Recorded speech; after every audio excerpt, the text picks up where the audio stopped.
95-96 беше многу убава година, двете години убави за македонскиот спорт, поготово конкретно за борењето.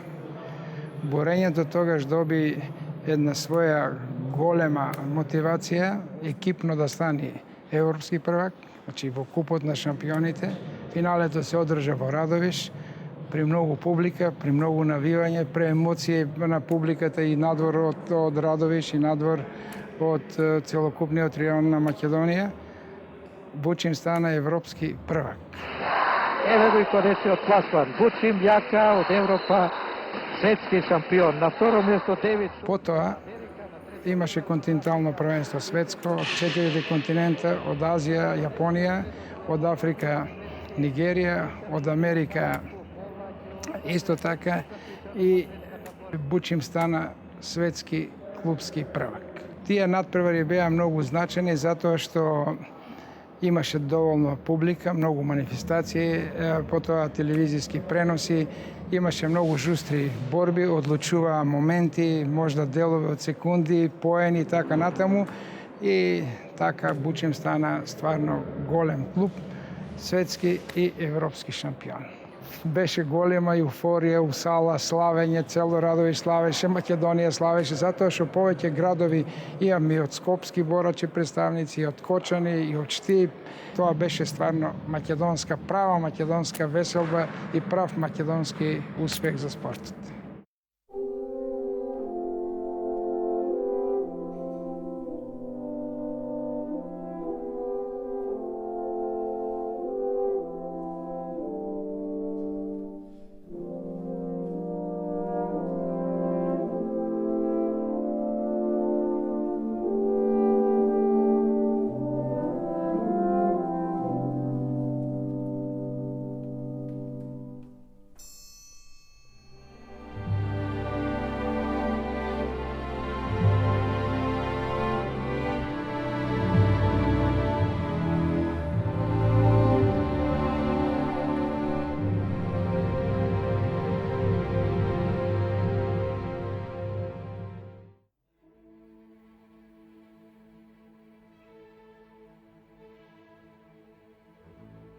Десети јануари 1996 година. Република Македонија и покрај сите обструкции што ги доживува од официјален Брисел, воспоставува дипломатски односи со Европската Унија, што претпоставува официјално вклучување на нашата земја во сите европски текови.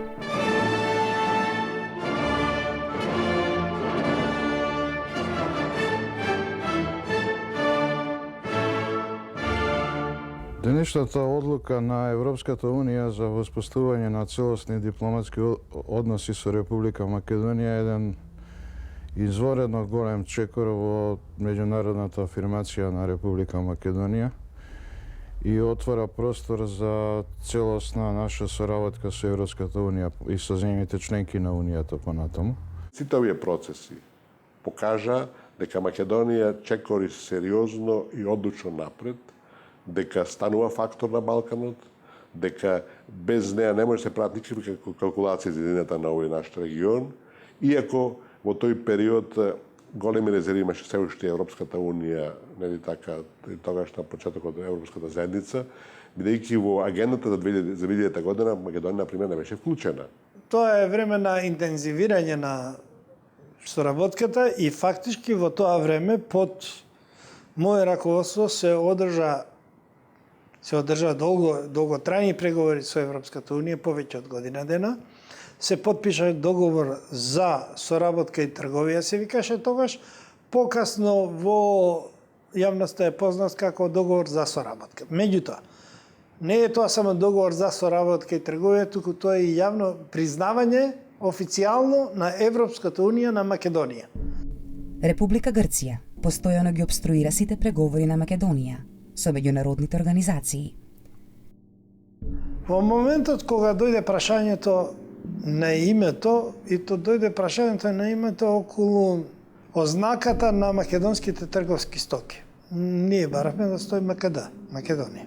Европската Унија се разбира под влијание на Грција, бара да биде 001 или 100, не знам, некаков таков број или некој број.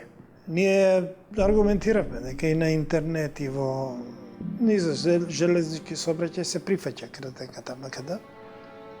Меѓутоа не ќе никако. Таа расправија на таа точка толку се заоштри, што ја во еден момент станав и реков, слушате да кажам. Со оглед на тоа, што ова би било преседан, земја да се означи со бројка. Ако вие кај вас го немате меѓу себе, ние ќе сметаме за навреда, ако на нас не го навреда. И покрај нашата добра волја, 6 дена попуштаме на низа работи заради желбата да се подпише договор. Ако немате желба, навистина го подпишете, а со овој став не покажувате дека немате желба. Реков јас како подпредседател на Републиката, на владата на Република Македонија, морам да станам, да ги напиштам преговорите и да чекам ваша промена на вашиот став евентуално. Ако не, се вратам во Скопје, по Брисел ќе останам уште 48 часа. И наеднаш ни сил Брисел се расшири нов чудо наведување. Ни една делегација немаше останало. Представникот на владата да рече, просто те, ама нема услови за понатамошни преговори. И ме викна пак. Ме викна и го променија својот став. За сите европски држави воведува бројка како ознака. Не ФРА Франција, туку не знам, број 027. Ги натеравме на еднаков третман на нашата република. И дури имало коментар после тоа во Брисел дека тоа дојде ми го кажа францускиот амбасадор во Македонија. Ми рече, господине подпредседателе, во Брисел не имаат сретнато толку спремна делегација колку што беше вашата. Ние кои ќе огледаме тој период, можеме да кажеме, да бидеме горди, дека беа постигнати максимумите кои може се постигнат, иако многу елементи, многу фактори беа против нас. Тој период ни овозможи да ги интензивираме подготовките за членството и во НАТО и во Европската унија. Заедно со нашата активност во партнерство за мир и во реформи на одбранбените сили внатре во државата, доведе до крајно зближување со НАТО. 12 март.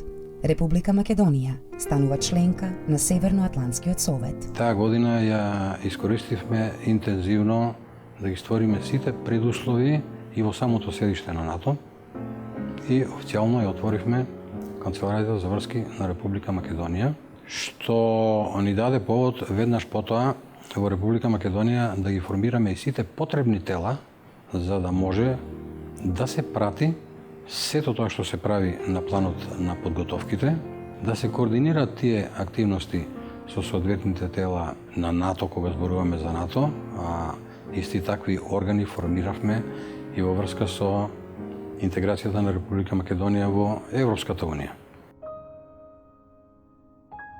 Неколку месеци подоцна, на 14 јуни, во седиштето на НАТО се отвора Македонската канцеларија за врски. Без разлика што не бевме членка на НАТО, влеговме во колективниот систем за безбедност и бидејќи улогата на УНПРЕДЕФ во Македонија беше автономизирана, значи не зависеше од некоја регионално водство, тоа имаше исклучително значење за зголемување и подобрување на безбедносната позиција на Македонија. Не можеше веќе да се очекува дека ќе се остварат некои закани за сувереноста на земјата.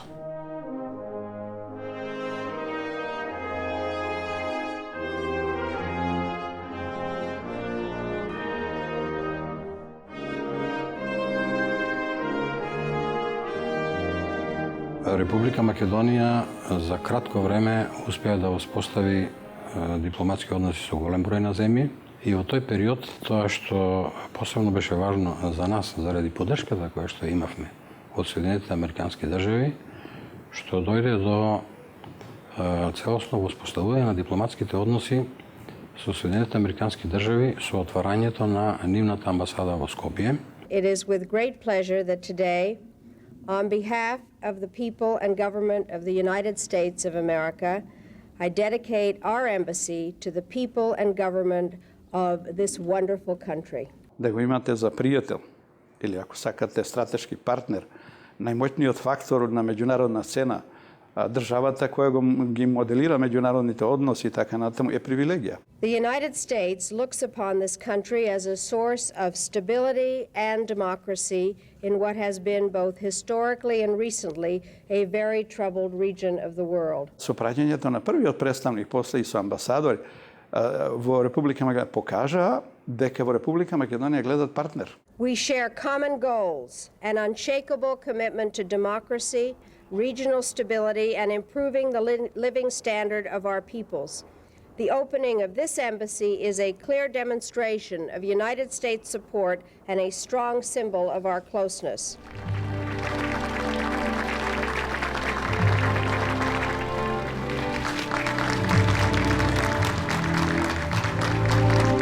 За прв амбасадор на Соединетите Американски држави, председателот Бил Клинтон го именува Кристофер Хил. Hvala za vašето присуство. Може во иднина јас можем да зборувам во македонски јазик, али за сега тој е можеби тој е многу тешко за мене и потешко за вас и бил би подобро ако јас користим translator. Do you want me to translate this in English or? No, that's all right. Владата на премиерот Црвенковски се оглушуваше на критиките во јавноста за масовното кршење на законот при спроведувањето на приватизацијата. Скандалите продолжуваат и во 1996 година. Менаџерските тимови од приватизираните предпријатија преку моделот менаџерски откуп, Скопска пивара, Македонија Турист, Алкалоид и други го пропуштаат рокот за уплата на првата рата кон државата, 31 март. Државата не превзема никакви санкции за ваквиот пропуст, кој е на штета на државната каса. Постои стереотип, особено кај обичните граѓани, дека не само што моделот беше погрешен, лош, неуспешен, ами дека целата приватизација беше криминална. Во изборот на моделот на приватизацијата се луташе што од незнаење, што од големи меркантилни потреби на политичките елити во тоа време, осознавајќи дека е дојдено времето да во тој распарт се искористи многу и за лични и за партиски потреби, што на некој начин и се случи, а последиците ги чувствуваме и до денешен ден. Целиот овој проблем и сите тие комплексни прашања врзани за приватизацијата кај нас, како што впрочем и во други земји во транзиција, е крајно политизиран. Кон крајот на 95 година веќе почна да се чувствува дека политичките партии треба малку и да профитираат од тој процес. Треба малку и нешто да остане, да кажем, некое влијание, ако ништо друго, да не туку тамо технички се распореди имотот, капиталот и после што прави. Што ќе биде после со политиката, од каде таа ќе се финансира, од каде извори ќе најде. Контролната институција беше предвидена во законот да биде службата за општествено книговодство. Ни за политички структури, може би несвесно, меѓутоа ни за истопанственици притиска страшно да се укине службата за општествена контрола. После неколку месеци беше укината. Тоа значи, вие градите закон дека контролната служба е службата за општествено книговодство. Наеднаш укинувате службата. И тука почна да се наметнуваат одредени политички интереси да партиите, особено оние кои што беа во владеачката коалиција, почна да си ги наметнуваат своите ставови се по-интензивно и по-интензивно и веќе почна да се чувствува. Набргу станува јасно во која насока ќе се одвиваат нештата. Повторно, наместо со готови пари, плаќањето се овозможува со државни обврзници. Државата емитира обврзници во износ од 130 милиони германски марки, кои им ги распределува на банките во процесот на нивна санација. Овие обврзници банките ги продаваат на менаџерските тимови со попуст од 50% и со нив ги покриваат обврските спрема Агенцијата за приватизација. Јас сум Борче Трајковски, познат транзицијски бизнисмен. во јавноста познат по собствената автобиографска приказна, наречена Од Осака до Дижонска. И кога се објаснувам себе си, обично кога ме прашуваат што образование имам, велам дека сум банкротиран транзицијски бизнисмен. Предпријатијата, обштествените предпријатија на многу едноставен начин со пререгистрација преоѓаат во акционерски друштва. Вредноста на акциите се уште не е позната. Значи проценителите се уште не стапнале во фаза на проценка на некаков винот, меѓутоа друштвата веќе се акционерски. Во Законот за трговски друштва, се сеќавам уште добро, член 292, беше предвидено да секој кој што веќе има стекнато акција, тоа беа најчесто оние по моделот на Анте Марковиќ, што на самиот почеток почна па застана, секој кој што има било какви акции, прво мора да му ги понуди на менеджмент тимот, па ако менеджмент тимот го одбие, дури тогаш може да ги понуди на берзата. Тоа не само што беше пречка за развојот на берзата. Јас тоа го истражував како брокер, бидејќи немавме клиенти, затоа што никој не можеше да дојде да продаде акции, мораше прво да отиде на директорот, да му ги даде, па директорот ако не сака да ги купи, дури тогаш може да работникот или било кој акционер може да ги понуди на берза. Бројот на акциите е X единици, еве да речеме дека е 100 единици кај секоја од таа фирма, меѓутоа вредноста на акциите се уште не беше позната. Битно беше да се игра со процентот во акциите, додека проценителите не го извршат она, да речат, сега оваа фабрика кошта во цигли, во профит остварен, мислам она кога се прави реална проценка, тоа е малце покомплицирана процедура и сега меѓутоа и дава вредност. Тогаш таа вредност се дели со бројот на акциите, кои се и секоја акција си има своја номинална вредност. И што направија? Значи, што беше тука криминално? Јас би рекол озаконето криминално. Го направија следното. Да може директорот и раководниот тим да си поканат ревизорска куќа, консултантска куќа, да им направи проценка. Значи, ние имаме здружување од самиот почеток. Точно се одредува кои консалтинг фирми ќе ги вршат тие трансформации. Точно се знае патеката како ќе се одвива целата таа процедура на трансформација и точно се знае колку време ќе трае. Тие правеа проценка на фирмата, колку таа вреди, најчесто далеку под незината вистинска вредност. Предпоставувам дека тука имало дилови затоа што зошто некој би правил толку ниска вредност ако нема некаков интерес од тоа. Со таква ниска вредност, најчесто 10 пати или 20 пати пониска од реалната, менаџерскиот тим се нафаќаше да си ја приватизира таа фирма каде што се директори, односно менаџери.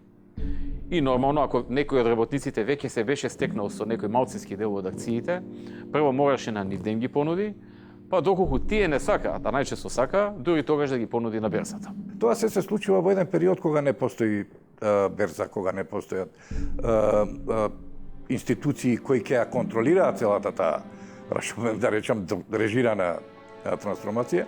Во едни такви услови, сите фирми во Македонија, или најголемиот дел од фирмите, добија драстично подценета вредност на македонските компании, за да може да ги купат за вадијава, да ги купат за многу ефтини, да не речам, символични пари. Обштествените предпријатија во една едноставна реченица преминаа во собственост на менеджерите за ич пари. Згора на тоа, имаше уште една можност, односно дадена шанса на менеджерите, а тоа беше да ги плаќаат во 7 годишни рати.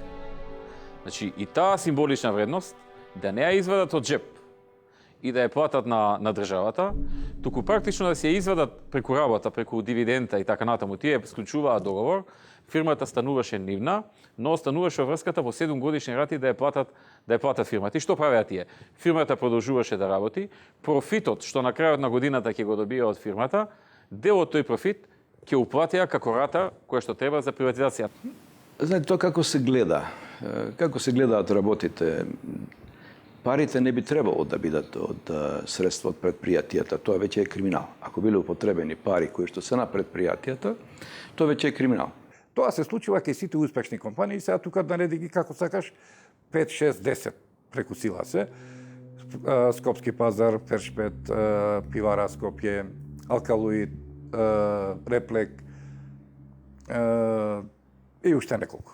Во тој период парламентот немаше опозиција, власта поминуваше какви сака закони во парламентот и тие си поминаа закони од ваков тип, со кои што се си изведува законски. Во тој период главната спрега играше тајната полиција. Тајната полиција беше кариката која ги спојуваше политичарите и овие што така наречени бизнисмени. Изведува така наречена законска приватизација, со која што практично за символични износи, понекогаш за никакви, бидејќи од самиот профит на фирмата ги плаќаа долговите кон државата, си ги присвоја фирмите и истераа огромен број на луѓе на улица. Одеднаш многу луѓе остануваат на улица, одеднаш многу фабрики се затвараат туку така. Као мула да не ги лази никаква одговорност, никакво чувство за што со тие луѓе, што со тие фабрики кои ете, да речем, у тој период и имале судбината да бидат така наречени загубари. Официјалните податоци покажуваат дека вкупниот број на вработени во земјата забележа на тамошен пат од 4,5%, додека бројот на невработени се зголеми за цели 7,1%, со што достигна бројка од 229.000. Илјадници предпријатија се неликвидни, а за стотици се покренува стечајна постапка. Капацитетот за спроведување уреден стечај е очајно мал. Например, 6 стечајни управници воделе стечај во 700 предпријатија. Стечајниот судија Младен Божиновски директорувал со 325 предпријатија. Можеби не е најглавниот проблем што за безпари ги земаа фирмите. И тоа е проблем, тоа не е фер, тоа не е коректно, тоа е плячка. Законска плячка.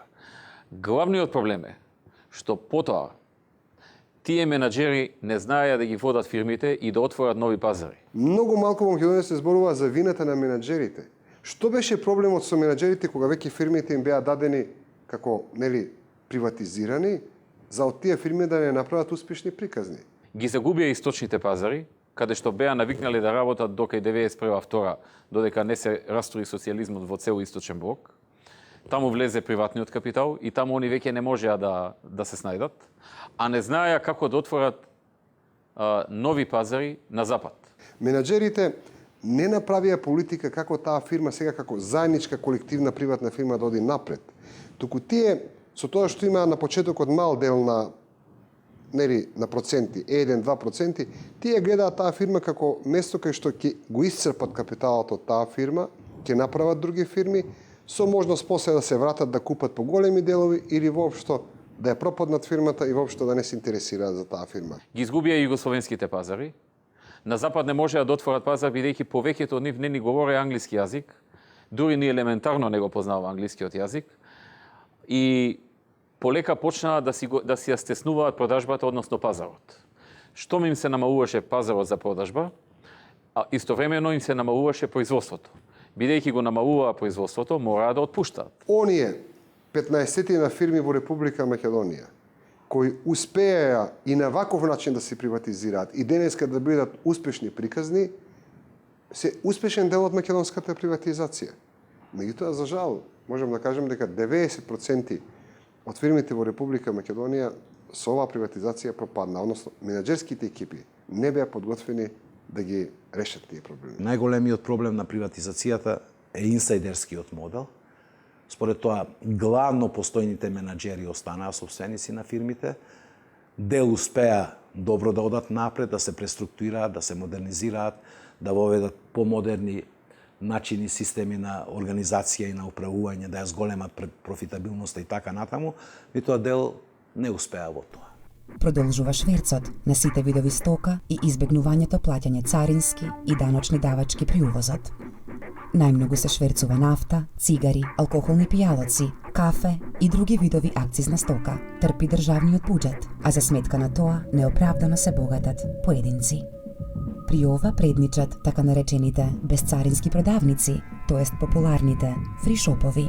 Се цени дека преку нив се остварува годишен промет меѓу 200 и 600 милиони германски марки. Ќе си дозволам овдека да говорам само за развојот на слободата на печатот, за демократските процеси говорам таму кај што пишувам и стварно не би сакал сега дека бидејќи не се кандидирам за некакви политички функции да правам некакви политички предоаја. 4 февруари. Со одлука на генералниот директор на МРТВ, Милпомени Корнети, инаку од редовите на Либералната партија, е разрешен директорот и главен и одговорен уредник на МТВ, Сашо Ордановски, поради, како што е наведено, грубо нарушување на утврдената програмска и уредувачка политика и непридржување на принципите за вистинито и објективно информирање. Разнишаните односи во коалицијата Сојуз за Македонија меѓу СДСМ и Либералната партија почнаа да добиваат и своји конкретни облици. Како реакција на тоа, председателот на Република Македонија, Киро Глигоров, се обиде да ја сочува коалицијата во интерес на стабилноста на земјата. Мојата намера да се обратам до јавноста на земјава е мотивирана од најновиот развој на внатрешната политичка состојба во Сојузот на Македонија. Сметам дека се уште не е доцна да се изнајде разумно заедничко решение, бидејќи работите не смеат да се решаваат со радикализам кој во основа почива на повишени страсти и лични пресметки. После намалувањето на првобитниот грч на државата, а тоа е таа внатрешна кохеренција која се случува понекој пати од страв и од дередже, дека сте под голем притисок и со големи безбедносни искушенија, и тоа трае негде до, велам, 96-та година, последниот акт е признавање од Србија.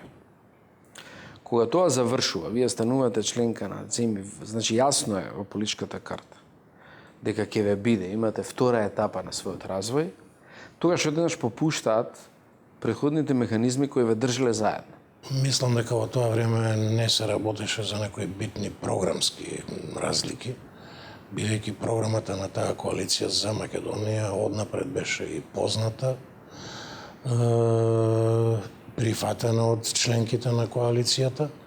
Меѓутоа во праксата се покажа дека има понатамошно стеснување на демократските процеси, дури и во едно собрание кое е без опозиција. Затоа апелирам и на двете партии да седнат на маса, отворено и искрено да ги изнесат проблемите во кои постојат несогласувања, за да се испита уште еднаш има ли можност да се задржи Сојузот за Македонија или пак неговото време истекнува и секој треба да си ја приме својата одговорност за идните настани.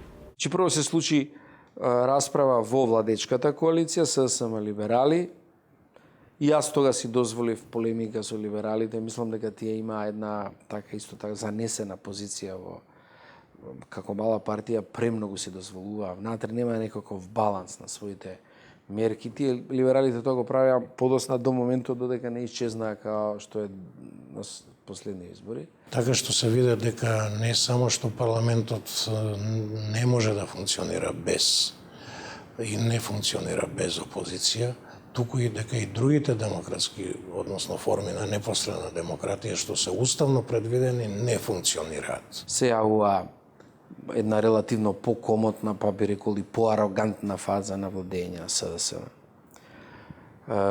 Малку онаа фаза која велиме ние во крајниот етап се почнуваат да се занесуваат во целата таа политичка ситуација. Пратениците од сите пратенички групи на Сојузот за Македонија почнаа да се однесуваат и покомотно, и малце послободно, дури и малце поарогантно, и понекој пат да преземаат и некои протези кои што не беа сосема до крај промислени или некои би, можеби, намерно и смислено биле преземени. Нашите политичари се расправаат заради учеството во колачот. Личен. И колачот на групата. Коалицијата официјално се распадна на 10 февруари, кога премиерот Бранко Црвенковски го соопшти својот предлог за реконструкција на владиниот кабинет. Од предлогот кој го доставив за денешнава седница, сосема јасно се гледа дека новиот владин состав произлегува од три политички субјекти: Социјалдемократскиот сојуз на Македонија, Партијата за демократски просперитет и Социјалистичката партија на Македонија. Либералите ги немаше на списокот, и тие си заминаа од извршната власт, а нивните 4 министерски места беа поделени. Пратеничката група на Либералната партија повеќе не го поддржува Бранко Црвенковски като мандатор на Сојузот за Македонија за создавање на влада, како и неговиот предлог за состав на новата влада и предлогот на заменици министри. Кој е за, молам да крене рак. По 3-дневна жешка собраниска расправа, со многу тешки меѓусебни обвинувања меѓу довчерашните коалициони партнери на 23 февруари, со 83 гласа за, беше избрана новата влада на Република Македонија. 83 пратеници гласаа за.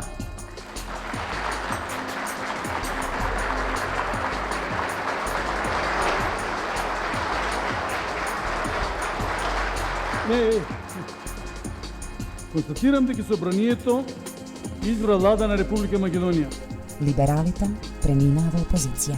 Јас, сакајќи да си останам со мојата партија и со пратеничката група на која и припаѓам, ќе ја напуштам функцијата председател на собранието. Функцијата председател на собранието ја презеде Тито Петковски. Изјавувам, ќе се придржувам на уставот и законите и ќе се борам за заштита на суверенитетот и интегритетот на Република Македонија. Скопје, 6 март 1996 година.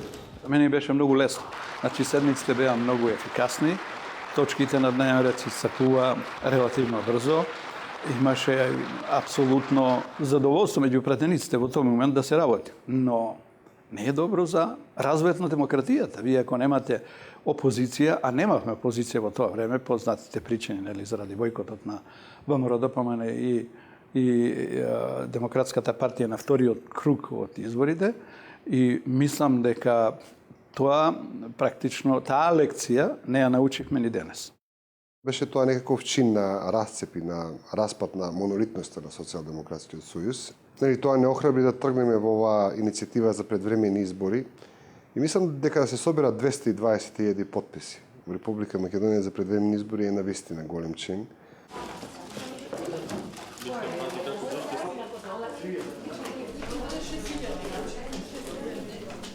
Политичката сцена во Македонија во тие последни денови на март се разбранува. Опозицијските партии, ВМРО, ДПМН и Демократската партија започнаа со собирање 150.000 потписи за распишување референдум за предвремени парламентарни избори. Многу поголем елемент и многу посилен елемент што не тера да одиме со една ваква одлука е општата ситуација во која живее денеска македонскиот граѓанин, а со тоа и македонската држава. Немаше друг избор.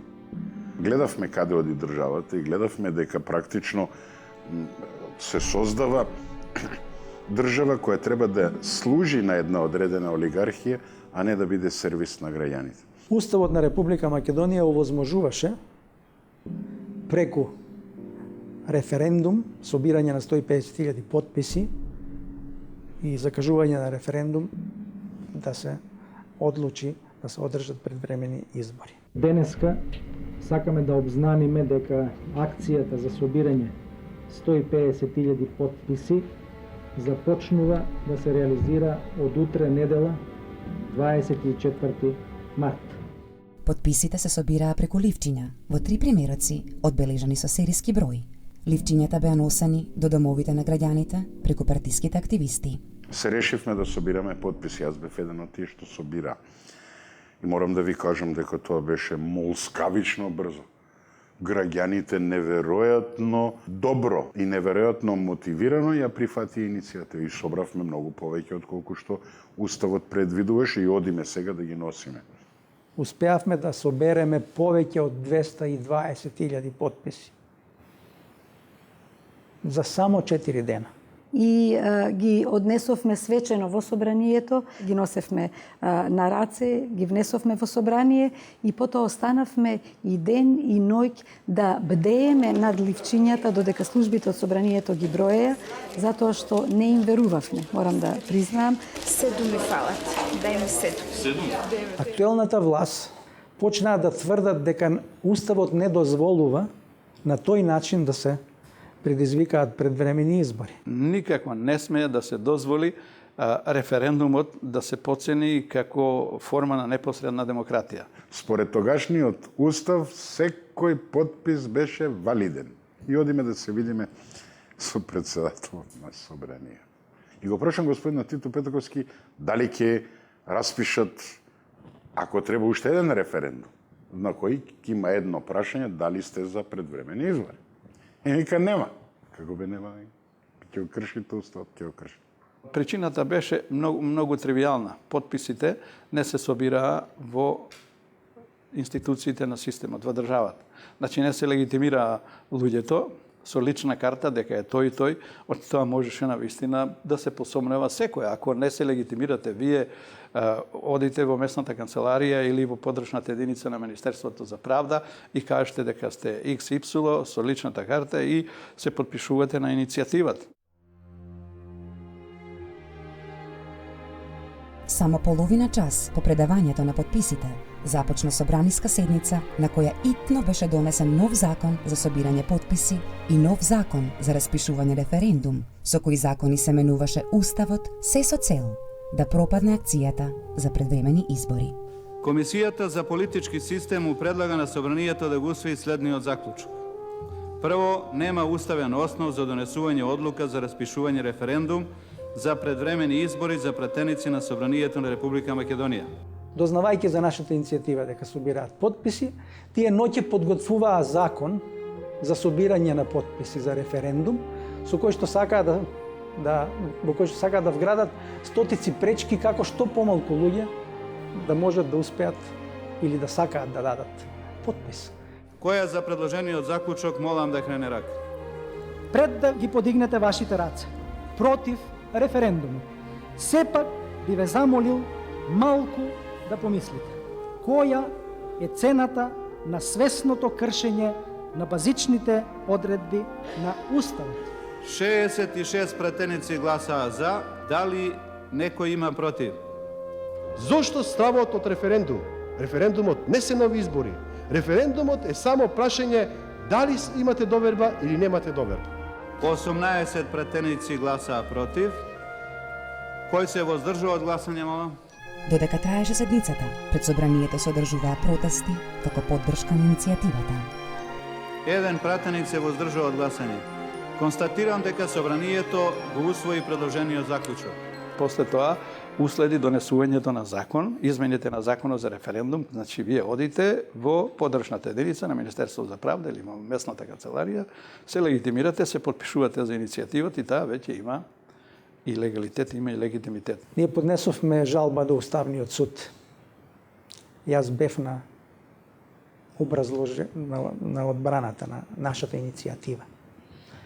И тоа беше жалосно таму да се слушаат одговорите од некои уставни судии. Зошто тоа наводно не било во согласност со Уставот? Уставот беше јасен дека со вакво собирање на подписи мораше да има референдум во Република Македонија, меѓутоа СДСМ повторно манипулирајќи со своето мнозинство во парламентот, манипулирајќи со комплетната медиумска контрола, едноставно многу безобразно, дрско го прекраши Уставот на Република Македонија. 8 април 1996 година во Белград министрите за надворешни работи на двете земји, Фрчковски и Милутиновиќ, го потпишуваат протоколот за меѓусебно признавање на Југославија и Македонија. Во Атина, потпишувањето на протоколот е дочекано мощно остро и е наречено непријателски акт кон Грција. Една од најголемите грешки која направи Милошевиќ беше очекувањето дека Македонија ќе им падне како зрела крушка во предградките. Таа беше всушност најголема опасност за нас, независно од тензиите со Грција, проблемите со јазикот и нацијата со Бугарија и тензиите, да речеме, дебатата внатре во Македонија, всушност нас Србија највеќе не загрозуваше. Тие сметаат дека Македонија не може сама да обстои и направија се направија со својата политика да не дестабилизира. Таа сметаше и по една инерција на српскиот големо државен национализам дека Македонија е формирана на нејзина територија или територија која не е припаднала после поделбата на Македонија Балканските војни, по Балканските војни и дека тука всушност ние неа нешто и должиме. Таа врска и со номенклатурата во комунистичката партија предходно беше цврста, македонците никогаш не беа многу славни околу својата национална свест, туку беа прилично инфериорни во таа федерација. И сето тоа функционираше да притисокот од Србија всушност ние го чувствувавме најтешко. Меѓутоа, полека сватија дека Македонија не е играчка, дека Македонија има искуство државничко, дека Македонија има луѓе кои може да ја водат. И тоа дојде до полн израз точно тогаш кога прифатија дека Македонија е реалност и дека без Македонија не може да се гледа иднината на регионот.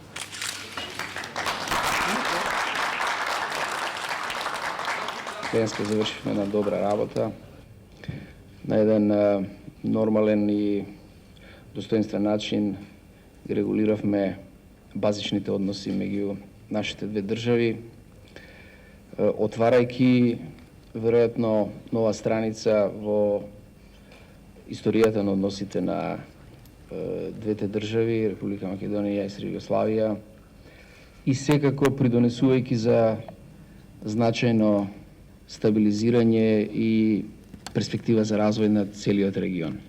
Бев многу млад тогаш, најмлад веројатно во таа политичка гарнитура. Немав ништо заедничко со традициите на неколку постари тука политичари значајни.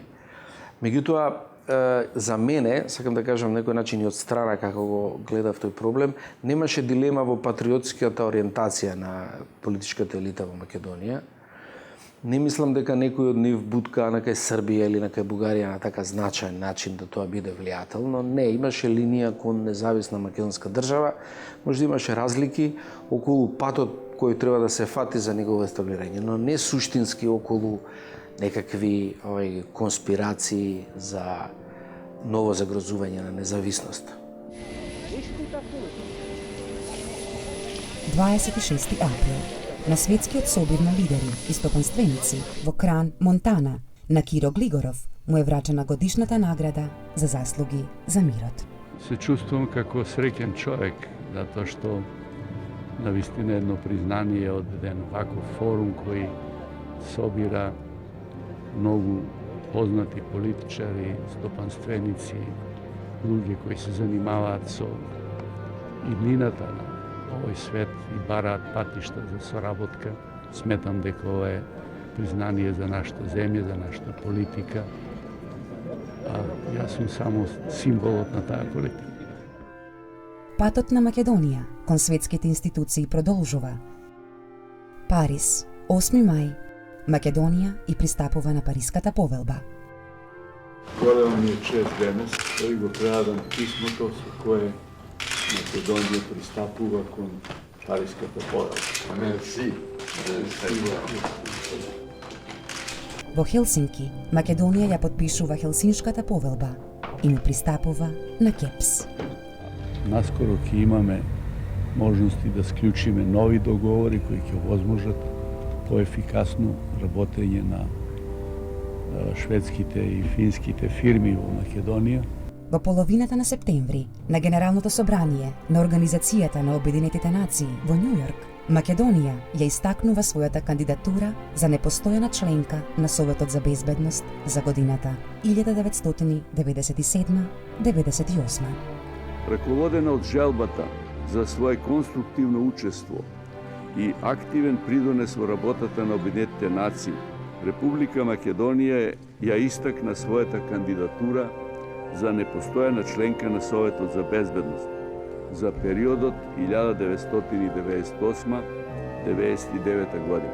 Ве уверувам дека укажаната доверба по потполност ќе е оправдана.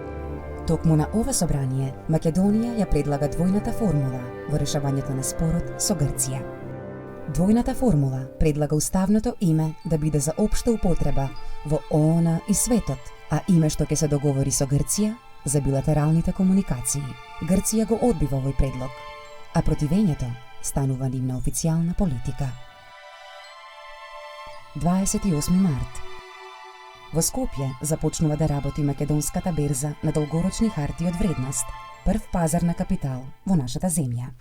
Средината и втората половина од 1995 година и во почетните месеци 1996 година работевме интензивно на формирање на пазар на капитал, како го викавме во тоа време, или народски преведено берза на капитал. Задачата на Комисијата за хартија од вредност е практично да го регулира пазарот на капитал. Меѓутоа, ние немаме пазар на капитал, а формиравме комисија и задачата на комисијата практично беше да создава услови за овој развој на пазарот на капитал. И беше формиран еден тим од неколку луѓе во рамките на почетната екипа на берзата и надворешни лица, представници од Министерството за финансии, од Народна банка на Република Македонија, во кој што на чип сам лично присуствав во креирањето на тој финансиски на таа финансиска институција. Еден ден до Комисијата за хартија од вредност стигна елаборат за основање на берза, во која што беа како основачи две банки, Алмако банка и Комерцијална банка, едно ГГ предпријатие, тоа што имаше звучен назив, се викаше Пазар на пари, после во пирамидалното штедење и тоа беше вклучено. И она што најповеќе ме изненадуваше беше Фондот за развој, односно Агенцијата за приватизација.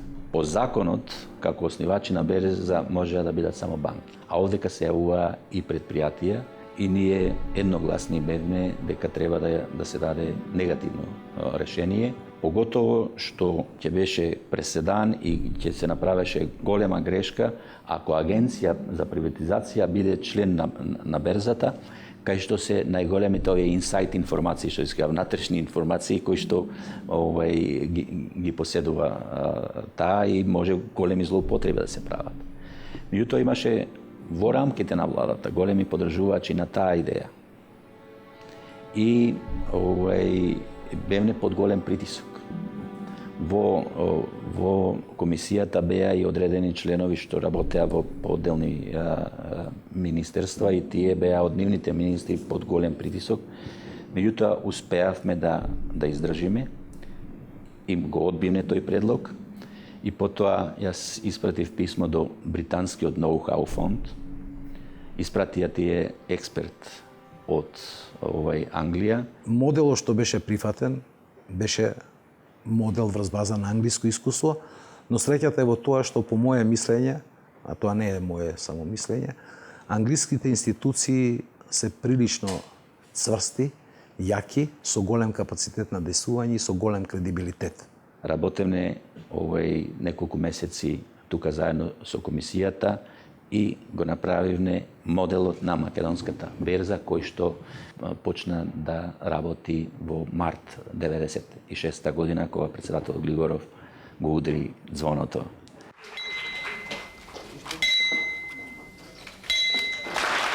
Јас сакам да ви го честитам овој ден кога започнува да работи една од најсензибилните организации за прометот на капиталот, за поддршка на приватната иницијатива, на собственоста, на пазарното однесување, на сите оние вредности кои сакаме да ги внесеме како трајни компоненти на нашата работа и нашето живење. Јас имав таа историска чест и гордост што успеав да ја направам првата трансакција на македонската берза, продавајќи акции од една од македонските фирми. Тоа не беа голем број на акции, многу мал број на акции беа, меѓутоа беше првата официјална трансакција помината преку македонската берза, каде што јас бев брокер од страната на продавачот.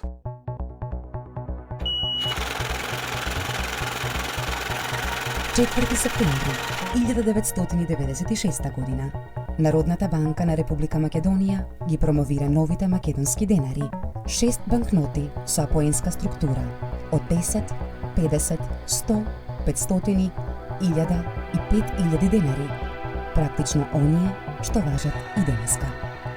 Првите банкноти, ако се сеќавате, кога се воведе 92 година денарот, на нив немаше име.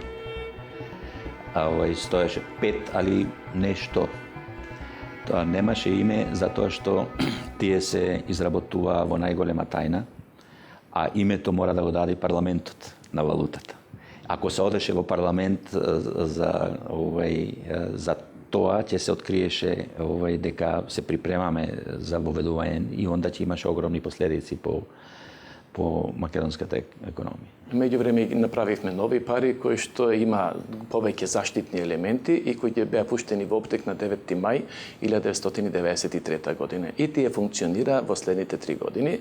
Меѓутоа мора да се признае дека дизајнот на тие, да ги крстам, вистински пари од 1993 година не беше направено како што нормалната постапка го бара со соодветен конкурс, јавен конкурс да се изберат идено дизајнерски решенија. Се распиша меѓународен тендер, анонимен беше конкурсот и едно решение по својот квалитет, по дизајнот, далеко одскокнуваше од сите останати. Од тогаш наваму функционира тој дизајн, нормално со допечатување, препечатување тогаш кога има потреба.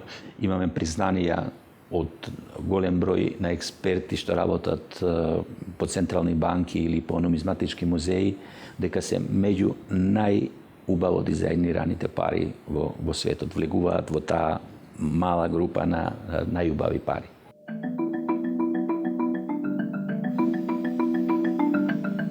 Осумнаесети октомври започнува изборната трка за освојување места во локалната власт. Вторите локални избори беа голема проверка како за партиите од власта, така и за опозиционите. Силите се одмеруваат меѓу двата блока. Партиите на власт, СДСМ, ПДП и СП на едната страна и ВМРО, ДПМНЕ, ДП и МАК конзервативна на другата.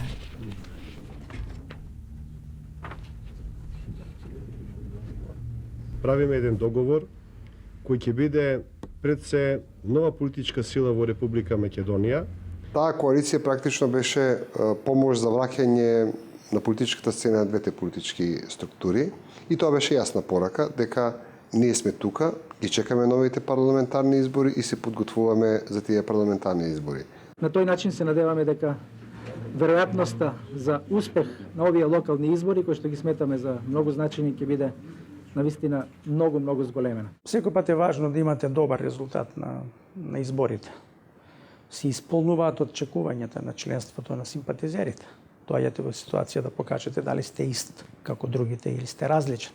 Да покажете дали тоа што го говорите, кога ќе дојдете во ситуација, дали го правите. Ние имаме економска програма за излез од кризата.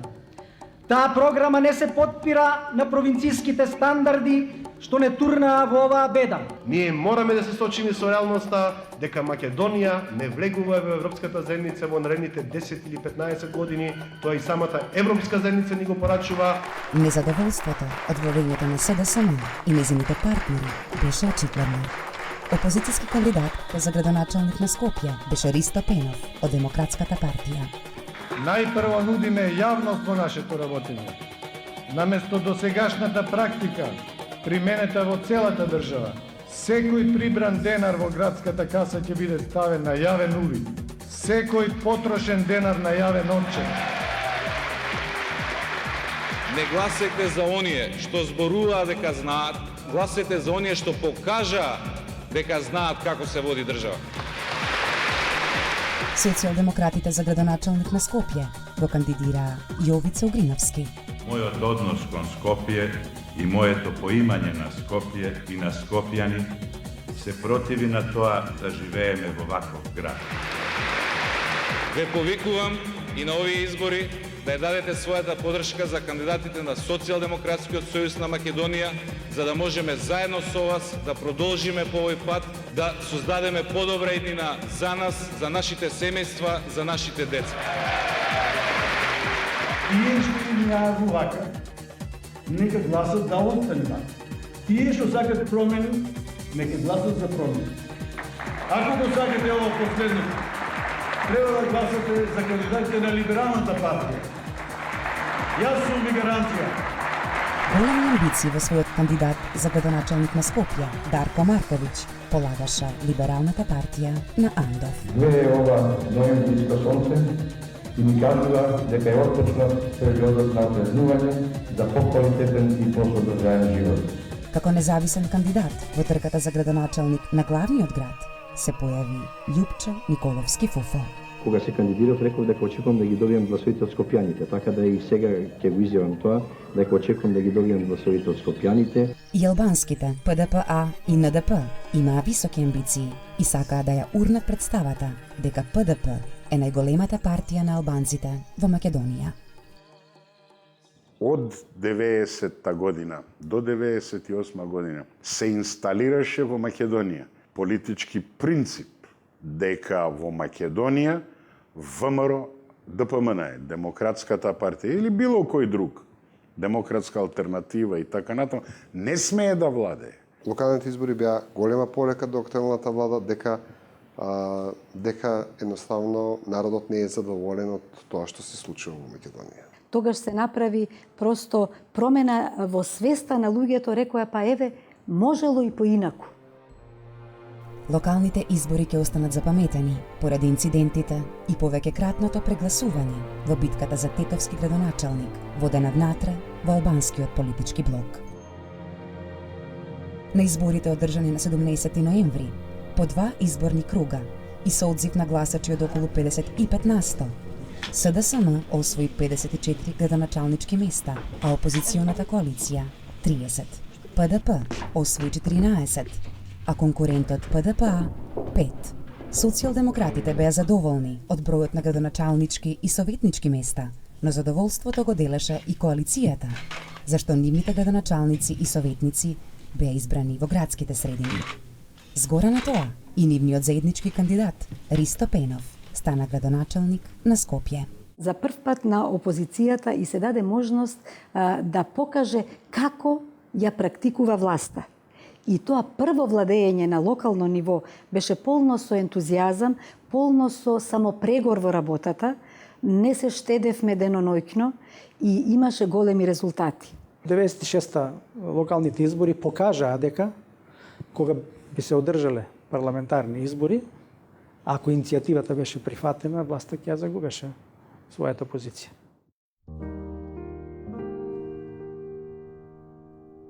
Таа 1996 се случија и многу други настани што ја одбележаа годината. На 24 јануари почина американскиот писател со македонско потекло Стојан Христов, сенатор на државата Вермонт, човекот кој сиот живот пишуваше за стариот крај и кој беше омилен писател на Френклин Рузвелт, а е првиот македонец кому му е изграден споменик на американска почва. На почетокот на март во Скопје почина третиот поглавар на возобновената Македонска православна црква, архиепископот Охридски Македонски господин Гаврил, во чие време се случи издавањето на Библијата на македонски јазик. Истиот месец се појави првиот независен дневен весник во државата, весникот Дневник, кој се обврза дека ќе информира објективно и непристрасно, а започнува и функционирањето на првата мобилна телефонија. 15 дена по донесувањето на законот за Македонската академија на науките и уметностите, Ману беше примена за член на Асоцијацијата на Европските академии. На празникот Успение на Пресвета Богородица во дворот на Беровската црква Света Богородица од удар на гром загинаа 10 граѓани, а 40 се повредени.